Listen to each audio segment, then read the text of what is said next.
বেশ, আমার থেকে যখন তুমি কিছুই নেবে না তাহলে আমি আসি বৌঠা, আমি আসি।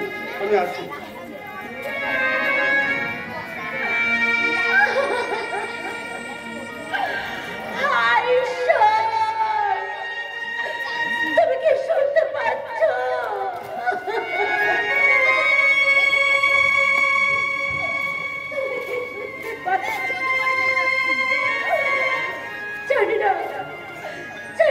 শিশুরা কি করছে? হায় গোপাল গোবিন্দ, তুমি কোন পরীক্ষা ফেলবে ঠাকুর? জানি না শেষ বৈরতি কোথায়। চতুর্থ দিন হয়ে গেল, সন্তানদের মুখে জল ছাড়া আর কিছুই তুলে দিতে পারিনি। মা হয়ে আমাকে দেখতে হচ্ছে কতটা যন্ত্রণা। মা ছাড়া পৃথিবী আর কেউ বুঝবে না।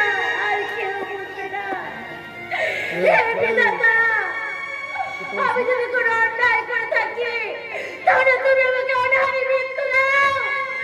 আমার কোনো দুঃখ থাকবে না, শুধু এই কোচে নির্মম সন্তানদের তুমি অনাহারে রেখো না প্রভু, অনাহারে রেখো না।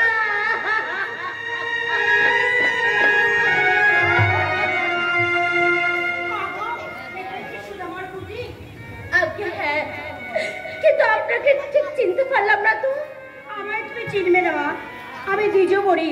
শুনেছি শুধু অর্থপ্রীত সংকটের মধ্যে আছে, তাই যত সামান্য জিনিস গ্রহণ করো মা।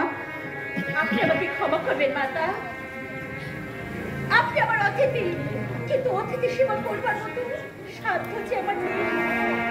তাই করে আপনি কিছুক্ষণ অপেক্ষা করুন।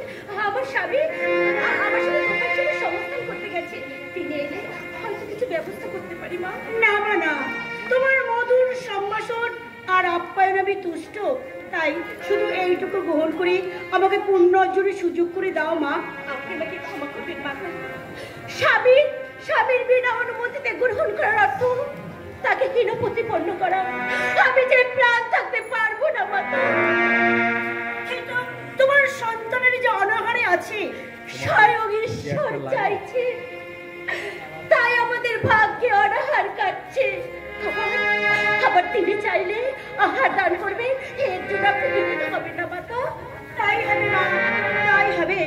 তুমি প্রতিব্রতা সতী নারী, তোমার প্রতিভক্তির উপর আমি অনাহুতির মতো আঘাত করব না মা।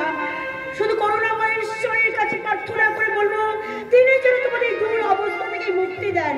মা, অপরাধী নিও না, একটা কথা জানতে বড় মন চায়। আর কি বলুন? শুনেছি শুধুমাত্র কৃষ্ণ নাম করে বলে এই করুণ অবস্থার শিকার। আপনি যথার্থই বলেছেন মাতা। তাকে দিয়ে কেউ পূজা পাঠ করে না, উপরন্তু ভিক্ষে দেওয়া বন্ধ করে দিয়েছে। তাই যদি হয় মা, তাহলে সুদামাকে বলো প্রকাশ্যে যেন কৃষ্ণ নাম না করে।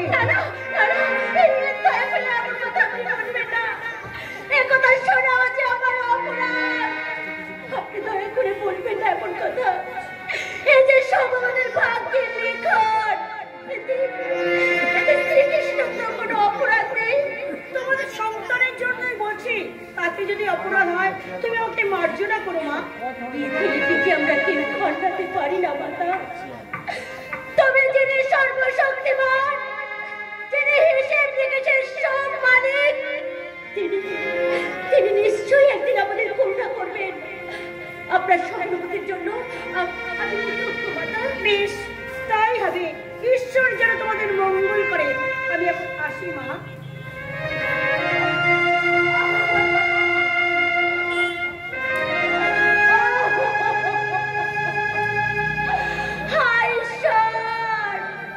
তুমি কি দেখতে পাচ্ছ? অনাহারা কৃষ্ণ শিশুর করুণার একটু করুণা করো, একটু করুণা করো। আজ চতুর্থ দিন হয়ে গেল, আমার সন্তানের মুখে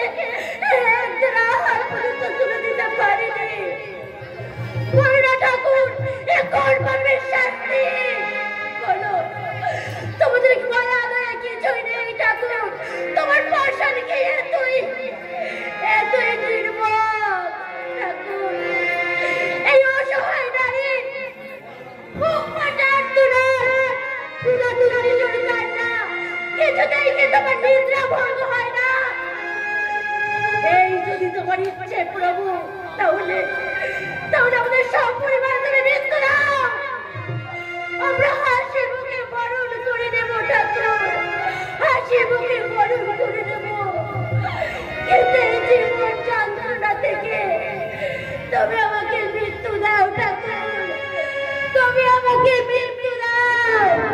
আমি না সইতে পারছি না ঠাকুর, আমি না সইতে পারছি না, আর পারছি না, আর পারছি না। নমস্কার, আমি ভক্তপ্রেমী শ্রীকৃষ্ণ যাত্রাপালার লেখক, নির্দেশক এবং এই টিমের সঙ্গে যুক্ত একজন অভিনেতা অপরাজিত হালদার। এই যাত্রাপালাটি যদি আপনাদের ভালো লেগে থাকে, যদি সম্পূর্ণ দেখতে চান, তাহলে প্লিজ আপনাদের কাছে অনুরোধ করব, শ্রেয়া টিভি যাত্রা এই ইউটিউব চ্যানেলটি আপনারা দয়া করে সাবস্ক্রাইব করবেন এবং আরও ভালো যাত্রাপালা উপহার দেওয়ার জন্য আপনাদের মতামত নিশ্চয়ই কমেন্ট বক্সে জানাবেন। আর সেই সঙ্গে আপনাদেরকে জানিয়ে রাখি, আমাদের প্রয়াস প্রচেষ্টা যে সমস্ত যাত্রা শিল্পী অর্থাৎ বাংলার আদি সংস্কৃতি এই যাত্রাকে ভালোবেসে নিজের জীবনের অনেক ঘাত প্রতিঘাত প্রতিবন্ধকতার মধ্যে থেকেও গ্রাম বাংলায় এই যাত্রা শিল্পটাকে বাঁচিয়ে রেখেছেন এবং গ্রাম বাংলার স্থানীয় মঞ্চে অভিনয় করে চলেছেন। এমন অনেক সুদক্ষ অভিনেতা অভিনেত্রী আছেন যারা জীবনে অনেক ত্যাগের বিনিময়ে যাত্রাকে ভালোবেসে আজও মঞ্চে অভিনয় করে চলেছেন। বিনিময়ে তারা কিছুই পায়নি বললেও চলে।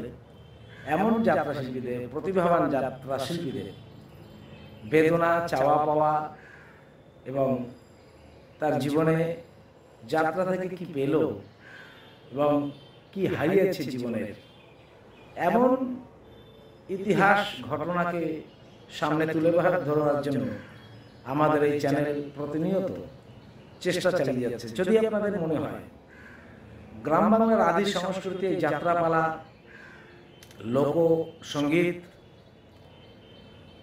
নাটক, এই সমস্ত শিল্পীদের যারা সেইভাবে দর্শকদের সামনে, বিপুল সংখ্যক দর্শকদের সামনে বা এই জগতের সামনে উপস্থাপন হতে পারেনি, সেই সব শিল্পীদেরকে আমরা আপনাদের সামনে তুলে ধরার চেষ্টা করব। তাদের নানান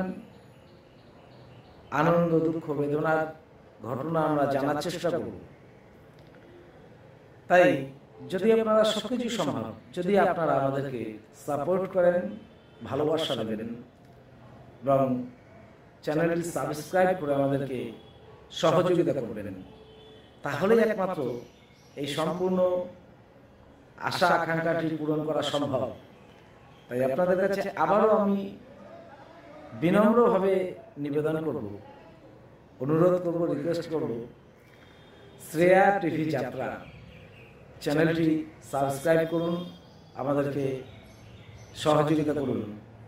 নমস্কার, ধন্যবাদ।